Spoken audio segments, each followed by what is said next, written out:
Uy, nabalitaan mo na ba?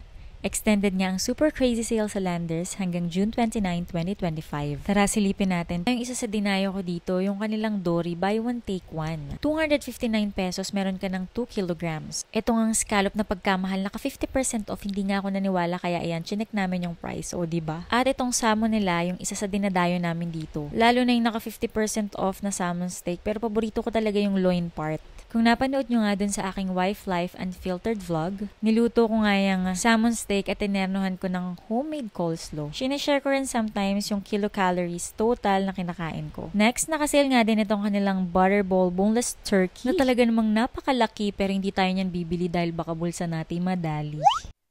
Nakasale nga din yung iba nilang mga berry. Yung mga wine nila, pwedeng pang regalo, i-advance mo na yung pang Christmas at New Year shopping mo. Syempre, hindi mawawala ang patikim, tatanggihan ba natin yan? Ito yung mga gamit sa kusina, hindi magpapahuli, 50% off din. Scissors, knife set, at itong MasterChef Naturals knife set, o diba 5 pieces na. Pwede buong pamilya sabay-sabay kayong maghiwa.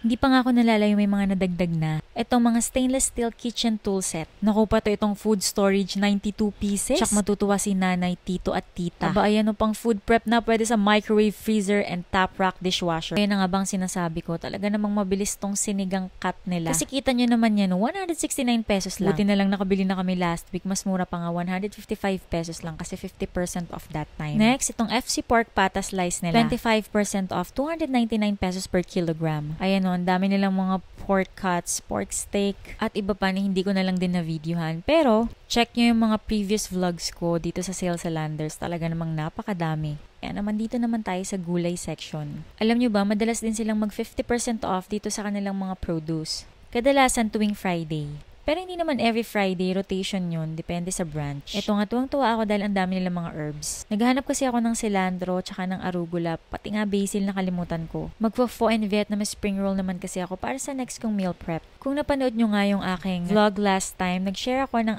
aking acid reflux routine, gawaing bahay, saka ng mga meal prep, at kung ano yung kinakain ko buong maghapon. Kwentuhan din tayo doon. Tingnan nyo nga, presyong palengke itong mga gulay nila. Carrots, 119.25 pesos per kilo. Bell pepper, yung malalaki, 239 pesos per kilo. Pechay Wombok, 114.25 pesos per kilogram. O kilala rin natin sa Pechay Baguio or Napa Cabbage. Sige nga, compare nyo dyan sa palengke nyo. Itong luya ang dami na 96.61 pesos lang. Patatas, 139 pesos per kilogram. Squash nila naka 31% off. At marami pang iba else. At naku, talaga namang pista ng sale dito. Napakadaming color green. Ito yung kanilang mga tsokolate. Mamili ka ng panregalo sa jowa mo o kaya naman sa mga inaanak mo. But of course, make sure to check the expiration date. Baka hindi umabot. Naku, ito mukhang ang sarap. Pistachio na Meiji. Pero hinihinay sa matatamis kaya kami ni Kelvin, ito kinuha namin yung dark chocolate. Ay talaga namang mapait. Alam nyo ba, napakadami talagang choices ng ice cream dito sa Landers. Magsasawa ka na lang talaga ako. Nagsawa ako kakatingin. Buti na lang, tingin lang. Ito nga, tamang-tama kung may tindahan ka. Nakasale sila sa mga ice cream. Itong mga Korean ice cream nila, 30% off sa lahat ng flavor. Last time, nag-50% off pa sila. O diba, ang daming on sale. Itong thrifty, hindi ko pa yan natitikman. Comment down below kung masarap ba yan. Ito yung natikman namin once, pero yung cookie two-step yung flavor. Naku, mga mami, mga ante, ang daming pambaon dito ng inyong mga anak. Naka buy one, take one yung mga sasarap nilang cookies. Yung iba naman naka 30% off gaya nito. Favorite to ni Iya kasi may palaman pang chocolate sa loob.